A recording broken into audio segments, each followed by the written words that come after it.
우리는 이제 저와 앞에 계신 여러분들은 세상을 살아가면서 다양한 소리를 들으면서 살아갑니다. 제가 아까 한 말의 소리, 또 아까 제가 종을 쳤을 때 그 종의 소리, 또는 아까 찬양을 했을 때 그 찬양의 소리. 조금 더 나아가 볼까요? 나아가면은 자동차의 시동을 거는 그 자동차의 소리. 우리는 굉장히 다양한 소리를 들으며 살아가고 있습니다. 그런데 혹시 여러분들은 굉장히 항상 듣는 이 소리에 대해서 한번 곰곰이 생각해 본 적이 있으신가요? 아마 대체로 없을 거예요. 왜냐하면 우리에게 이 소리는 너무나 익숙하고 우리에겐 항상 그냥 당연하게끔 들렸던 소리이기 때문이죠. 오늘은 이 소리에 대해서 한번 깊게 생각해 보기를 소망합니다. 어떤 생각을 할 거냐면 이 소리가 가지는 힘과 능력, 이것에 대해서 한번 생각해 보고자 합니다. 제가 이제 여기 강대상 앞에 섰기 때문에 거짓말은 할 수 없고 한 10%의 과장을 조금 하자면은 감히 제가 얘기하기로는 우리는 살아가면서 이 소리를 안 듣는 순간이 단 1초도 없을 것이라고 생각을 해요. 심지어 우리가 자는 순간에서도 아마 이제 옆에 함께 자는 사람의 코를 고는 소리든지 이를 가는 소리든지 또는 시계가 째깍째깍째깍 가는 소리든 우리는 자는 와중에서도 계속 소리를 듣고 있습니다. 근데 이 소리가 우리에게 어떤 힘이 있는지 또 어떤 파워가 있는지 한번 말씀을 통해 나눠보고자 하겠습니다. 한번 공감해 보고자 합니다. 제가 한번 이제 예를 한번 들어보겠습니다. 이제 우리가 아침에 눈을 떴는데 이제 자녀가 다 있지 않습니까? 그 자녀들이 일어나자마자 좀 짜증을 내는 거예요. 예를 들면 내 방 왜 치웠어? 또는 밥 주세요. 이런 좀 짜증 섞인 말을 하는 거예요. 그런데 이게 또 속상하게 자녀뿐만이 아니라 이제 배우자, 남편 또는 아내 또한도 나가면서 좀 신경질적인 소리를 내는 거예요. 그 소리를 들었을 때 여러분의 하루는 어떤가요? 이 마음속에서 이 알 수 없는 기쁜 마음으로 눈을 떴음에도 불구하고 항상 하루 종일 만나는 사람들마다 우리에게 하는 소리가 짜증 섞인 소리고 불평 가득한 소리면은 내 안에 내 깊은 내면에서 이 뭔가 모를 짜증이 그냥 나죠. 저희도. 네, 이런 거. 조금 더 좋은 거를 예를 들자면 아침에 이제 눈을 떴는데 자녀들이 부모님 오늘 하루 또 감사합니다. 사랑합니다. 또 배우자가 또 배우 되시는 분들이 출근을 할 때나 할 때 사랑한다고 안아주고 또 따뜻한 말 한마디. 만나는 사람들마다 어머 권사님, 어머 집사님 오늘 너무 아름다우세요. 아우 너무 예배하는 모습이 너무 아름답습니다. 이런 따뜻한 말 한마디. 이런 말 한마디가 있더라면은 우리가 눈을 떴을 때 오늘 뭔가 기분이 나빠요. 기분이 좋지 않음에도 불구하고 그런 말들과 그런 소리를 들었을 때 우리의 마음은 이 뭔가 모르는 이 사랑이 이 따뜻함이 막 이렇게 넘쳐나는 거죠. 이게 바로 제가 말하는 이 소리가 가지는 능력과 파워입니다. 그렇다면 여러분들은 이 소리로부터 어떤 영향을 받으며 살아가나요? 여러분들의 마음에 가득 찬 소리는 어떤 소리이며 여러분들은 그 소리로 인해서 어떤 영향을 가지고 어떤 마음으로 세상을 살아가나요?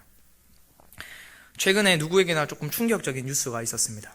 조금 지난 얘기지만 우리에게 TV 프로그램을 통해서 늘 웃음과 행복을 이렇게 알려주었던 우리 개그우먼 박지선 씨가 모친과 함께 숨진 채로 발견되었다는 뉴스는 굉장히 여러분들에게 그리고 저에게 많은 사람들에게 충격적인 뉴스였을 것입니다.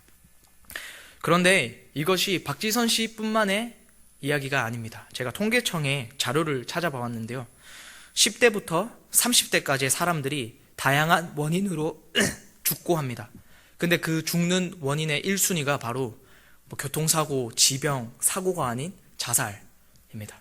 즉 10대부터 30대까지 많은 사람들이 세상을 떠납니다. 그런데 그 떠나는 이유가 1등이 바로 자살이라고요. 자살. 또한 또 최근에 또 뉴스를 보았는데요. 우리 10대들을 둔 부모님이라면 조금 마음이 아플 수 있지만 이 10대들이 대화에서 굉장히 그냥 인사처럼 굉장히 그냥 아무 생각 없이 하는 농담처럼 하는 말 중에 굉장히 많이 쓰는 단어가 바로 이런 말이랍니다. 왜 사냐? 죽어라 그냥. 너 왜 살아? 그냥 죽어. 나 같으면 죽었다. 자살하고 싶다. 이런 얘기를 굉장히 아무 생각 없이 그냥 계속 한다는 것입니다. 그리고 또한 제가 찾아보니까 대한민국의 하루 평균 38명이 스스로 목숨을 끊는다고 합니다. 지금 우리가 오늘 예배를 드리는 이 시간에서도 하루에 38명이라는 사람이 스스로 목숨을 끊고 자살을 한다고 합니다. 굉장히 안타깝고 심각한 내용임에 불구하습니다. 그런데요, 그들이 죽는 이유는 우울증도 있을 것이고, 또는 생활고, 또는 각자의 환경이 있겠지만 그들에게는 단 한 가지 공통점이 있습니다. 그 공통점이 무엇이냐면 그들은 소리를 듣는다는 것이에요. 어떤 소리냐면요, 내면에서 이런 소리죠. 야, 내가 이제 죽으면 모든 것이 끝날 거야. 죽으면 행복해지겠지? 나 왜 살아야 되지? 그냥 죽으면 편할 것 같은데? 이런 내면에서는 그런 소리를 계속 듣는 거죠. 외적으로도 마찬가지예요. 누군가가 그냥 장난삼아 던진 한마디, 야, 그럴 거면 왜 사냐? 그냥 죽어. 또는 남들에게 있어서 뭔가 다른 사람들과 비하하는 내용, 또는 나를 비교하면서 나의 열등감을 증폭시키는 내용, 나의 자존감을 낮추는 그런 소리들, 그런 소리들로 인해서 외적으로도 많은 소리를 듣고요, 내적으로도 스스로 살아야 하나 죽어야 하나, 그냥 죽는 게 편하겠구나라는 그런 내적의 소리를 듣고 그들이 스스로 하루에 약 38명이라는 사람들이 목숨을 끊는다고 합니다. 대한민국에서만요. 저는 이제 결혼한 지 한 달 정도 된 새신랑입니다. 새신랑인데 너무 좋아요. 너무 좋은데 아내가 저한테 늘 하는 소리가 있어요. 근데 이게 저에게 평생의 숙제일 것만 같아요. 아내가 이제 저에게 뭔가를 하는 소리를 딱 들으면 저는 항상 막 식은땀이 나고 막 긴장이 돼요. 내가 어떻게 대답해야 돼? 혹시 이 대답에 현명한 대답을 아시는 분이 만약 마치고 좀 저한테 알려주시면 좋을 것 같아요. 그 질문이, 그 소리가 무슨 소리냐면은 이렇게 얘기합니다. 갑자기 있다가 오빠는 나 왜 사랑해? 이렇게 물어봐요. 그럼 제가 뭐라고 대답해야 될지 모르겠어요. 뭔가 세상적인 얘기도 합니다. 예쁘니까? 이렇게 막 아무리 얘기해도 단 한 번도 제 아내의 그 마음을 만족시킨 대답을 한 적이 없어요, 제가. 그래서 제가 어떻게 해야 되나 이런 생각을 많이 했었는데 스스로 생각을 해봤어요. 도대체 나는 이 여자를 왜 사랑하는가? 근데 그 생각의 결과가 이 생각이었어요. 어떤 거였냐면은 아내가 저의 있는 모습 그대로를 너무 사랑해주니까 그 사랑을 힘입어서 저도 이 아내를 너무 사랑하는 거예요. 근데 이거를 계속 깊이 생각하고 묵상하다 보니 이것은 나와 내 아내의 뿐만이 아니라 사람들과 사람들의 뿐만이 아니라 나와 하나님의 관계도 그렇구나 라는 것을 제가 깨달았어요. 앞에 계신 여러분들 다 하나님 사랑하시죠? 아멘. 훌륭합니다. 다 하나님 사랑하시는데 제가 물어볼게요. 여러분, 하나님 왜 사랑하시나요? 하나님께서 사랑하는 내 딸아, 내 아들아, 제 아내가 저한테 하는 것처럼 너 나 왜 사랑하니? 라고 물어봤을 때 뭐라고 대답해야 할까요? 아멘. 너무 제가 이거 준비한 이유가 없는 것 같아요. 다 대답을 하셔가지고 그래도 한번 해보겠습니다. 제가 우리가 하나님을 사랑하는 이유는요, 우리의 고집과 굳은 의지가 강해서 내가 하나님 사랑하겠습니다, 이게 막 고집이 강하고 굳은 의지가 있어서 아닙니다. 우리가 하나님을 사랑하는 이유는 하나님께서 우리에게 건강을 주셔서 우리의 자식들이 잘 되게 하셔서 막 나의 삶을 풍족하게 하셔서 아니에요. 우리가 하나님을 사랑하는 이유는 사도 요한이 이렇게 소리칩니다. 우리가 하나님을 사랑한 것이 아니요 오직 하나님이 우리를 사랑하사. 사도 요한이 그렇게 소리치세요. 그래서 사도 바울은 또 확신에 차서 소리칩니다. 사망이나 생명이나 천사들이나 권세자들이나 현재 일이나 장래일이나 능력이나 높음이나 깊음이나 다른 어떤 피조물이라도 우리를 우리 주 그리스도 예수 안에 있는 사랑에서 끊을 수 없으리라 라고 확신하고 소리쳐요. 즉 우리가 하나님을 사랑하는 이유는 우리가 막 의지가 강하고 우리의 고집이 강해서 막 어떤 상황에서도 흔들리지 않는 그런 강한 마음이 있기 때문도 아니고, 하나님께서 우리에게 복을 내려주신 것 때문이도 아니고, 어떠한 상황과 환경에서도 어떤 피조물이라도 끊을 수 없는 그 사랑으로 우리를 하나님께서 먼저 사랑해 주셨기 때문에 우리가 하나님을 사랑한 줄로 믿습니다. 그래서 오늘은 여러분들의 삶 속에서 어떤 소리를 듣고 살아가야 하냐면 하나님께서 여러분들을 사랑한다는 소리를 듣고 살아가기를 소망해요. 그래서 그 영향력으로 여러분들의 세상을 살아가기를 소망합니다. 그래서 오늘 읽은 본문을 준비했습니다. 오늘 읽은 본문, 여러분들이 너무나 잘 아는 본문이에요. 제가 학생의 아이들과 예배를 할 때 좀 안타까운 것이 학생의 아이들이 제 말씀을 읽을 때 그냥 읽어요. 하나님께서 세상을 이처럼 사랑하사 독생자를 주셨다, 이렇게 그냥 읽어요. 근데 이제 이 본문 또한도 무슨 내용인지 알고 들으면 조금 더 이해가 좋겠죠. 그래서 오늘 읽은 본문 내용이에요. 하나님께서 하나님께서 만든 어떤 생물들과 언약을 맺으신다고 하십니다. 12절에 보니. 그런데 그 언약의 증거로는 내가 무지개를 구름 사이에 둘게 라고 하는 게 오늘 본문 말씀이에요. 오늘 본문 말씀을 들었을 때에 우리의 머릿속엔 그런 생각이 있어야겠죠. 하나님께서 우리와 하나님 사이에 언약을 맺으셨구나. 그런데 그 언약의 증거로 구름 속에 무지개구나 라는 것이 전제로 있고, 이제 말씀을 들으면 더 깊이가 있을 거라고 생각합니다. 오늘 읽은 본문 말씀을 보니 아까 제가 말씀드렸다시피 12절의 내용에 하나님께서 하나님과 피조물들 사이에 대대로 영원히 언약을 세운다고 합니다. 이 언약을 세우신 이유는요, 창세기 6장 5절에서부터 창세기 7절까지의 내용을 보면 알 수 있는데, 제가 조금 간단하게 정리해 드리겠습니다. 아마 다 아실 거기 때문에 5절에서부터 7절까지의 내용을 정리하자면, 하나님께서 사람의 죄악이 세상에 가득함과 생각하는 모든 계획이 항상 악할 뿐임을 보시고 인간을 만드신 것을 한탄하셨어요. 내가 왜 만들었을까? 괜히 만들었구나. 그래서 하나님께서 그들의 죄악이 어찌나 가득하고 그들의 삶을 보시기에 어찌나 가증스러웠을 때, 얼마나 가증스러우셨기에 하나님께서 인간을 만드시고 세상을 만드시고 그토록 사랑하시고 보시기에 심히 기뻤다고 하는 그 사람들을 쓸어버려야겠다. 내가 그들을 만든 것을 한탄한다 라고 말씀하실까요? 저도 그 시대를 잘 알 수는 없지만 한 가지의 예를 들어주자면은, 그 구약에서 말하는 그 우상 숭배라는 것이 있죠. 이 우상 숭배가 단순히 그 우상을 만들고 우상을 숭배한 것이 아니라, 구약 시대에서는 농경 사회였어요. 농경 사회였기 때문에 이들에게는 비가 굉장히 중요했었어요. 그런데 이들이 하는 우상 숭배가 어떤 우상 숭배였냐면은, 그들의 머릿속에서는 이 하늘에서 내리는 비는 하늘에 있는 신들이 갖는 관계로 인해서 떨어지는 분비물이 비라고 생각하는 거예요. 그래서 이 구약에서 말하는, 하나님께서 말하시는 그 우상 숭배의 일부분 중에 하나는 어떤 내용이냐면요, 그들이 우상을 세워놓고 남창과 여창을 두어서 그런 하나님이 보시기에 굉장히 부적절한 관계를 하면서 이제 하나님에게 그 신에게 비를 내려주세요라고 하는 것이 우상 숭배예요. 얼마나 마음이 아픕니까? 나 외에 다른 신을 두지 말라고 그 하신 하나님께서 다른 신들에게 부적절한 음란한 짓을 하면서 신 비 좀 내려주세요라고 하는 그 모습을 보셨을 때 얼마나 하나님께서 악하시고 얼마나 가증스러웠을까요? 그렇게 사람들의 죄악이 너무나 가득 차서 하나님께서 그거를 보시기에 너무나 마음이 아프시고 인간을 만드신 것을 한탄하셨어요. 그리고 여러분들 다 아시다시피 물로 그들을 심판하십니다. 그리고 나서 오늘 이어지는 본문 내용이 바로 오늘 내용이에요. 물로 심판하시고 하나님께서 모든 사람을 심판하신 것이 아니라 당대의 의인이었던 노아를 남겨두셨고요. 그 노아에게 이렇게 말씀하시는 거죠. 내가 앞으로 너희들 물로 심판하지 않을게. 그 약속으로 내가 구름 사이에 무지개를 두을게. 이것이 너와 사람들의, 너와 피조물들과의 앞으로 영원한 언약이다 라고 말씀하시는 본문 내용이 바로 오늘 여러분들이 읽은 본문 내용이에요.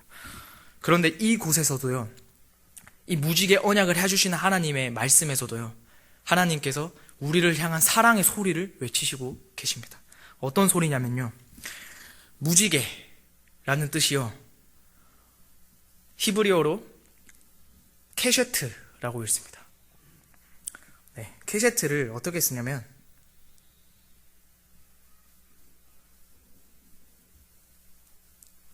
이렇게 써요. 이렇게 쓰는데, 이거를 한국말로 쓰면은 이렇게 읽어요. 근데 이 케셰트라는 단어, 즉 무지개라는 단어를 히브리어로 했을 때에, 근데 이것은 이 무지개에만 해당되는 단어는 아닙니다. 성경을 보니 이 케셰트가 쓰이는 곳에 어떤 글도 같이 있냐면 바로 이 말이에요. 활. 하나님께서 이 성경에서 말하는 이 퀘셰트라는 단어가 무지개뿐만이 아니라 활에도 이 단어를 쓰고 계신 거죠. 즉 우리가 생각해 볼 것이, 하나님께서 그 무지개, 너와 나와 사이에 언약을 맺을 건데 그것을 퀘셰트, 내가 이 퀘셰트를 너희 안에 이렇게 구름 사이에 내가 둘게 라고 하신 말이, 즉 활을 내가 너와 나 사이에 내가 이 활을 두겠다 라고 하신 말이랑 똑같다는 내용이죠. 그런데 우리가 한번 생각해 볼 것이 있습니다. 활을 한번 상상해 보시겠나요, 여러분? 활. 다 아시죠? 이렇게 활. 이 활을, 무지개의 형상을 한번 생각해 보세요. 우리 무지개가 어떻게 되어 있죠? 이렇게 되어 있어요. 그러면 활이 어떻게 되어 있는 건가요? 똑같이 이렇게 되어 있는 거죠. 그러면 한번 생각해 볼게요. 하나님께서 너희가 그 죄악으로 가득 차서 내가 물로 심판하였는데 내가 앞으로 너희 심판하지 않을게. 그것에 대한 언약의 증거로 내가 너와 나 사이에 활을 두겠다. 그런데 그 활의 화살이 어디를 향해 있나요? 땅으로 향해 있나요? 무지개를 한번 생각해 보세요. 무지개를 이렇게 생각해 봤을 때 우리가 화살을 꽂아서 당긴다고 생각하면 그 활이 어디를 향해 있나요? 하늘을 향해 있어요.